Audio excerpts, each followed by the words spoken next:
So, I was sitting on my bed one night, looking at the big maple tree outside my window.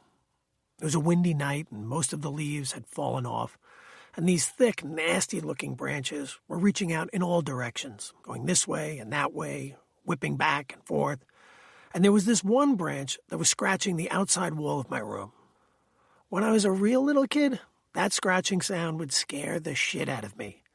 And if I'm being honest with you, it can still be pretty scary now, but I'm too old to run into my parents' room and get into bed with them.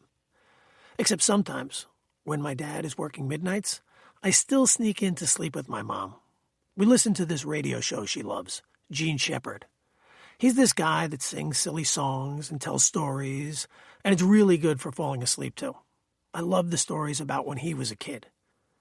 If he's telling a really good one, like the one about being a paperboy, me and my mom will stay up till 11:30 when he goes off the air, just so we can hear how it ends. If she's getting tired and turns off the radio before one of his stories is over, she'll ask me if I'm still awake, and I'll pretend to be sleeping so I don't have to go back to my own bed. I used to be able to sleep in her bed all the time, but now that I'm older, she says I need to learn how to sleep on my own.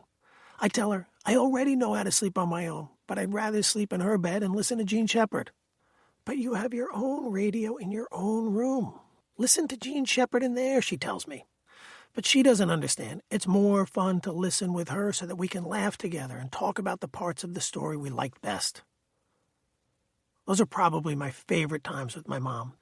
And I know they're her favorite times with me because every time we do it, she hugs and kisses me like I'm still a little kid and calls me Nini and tells me these are her favorite times with me.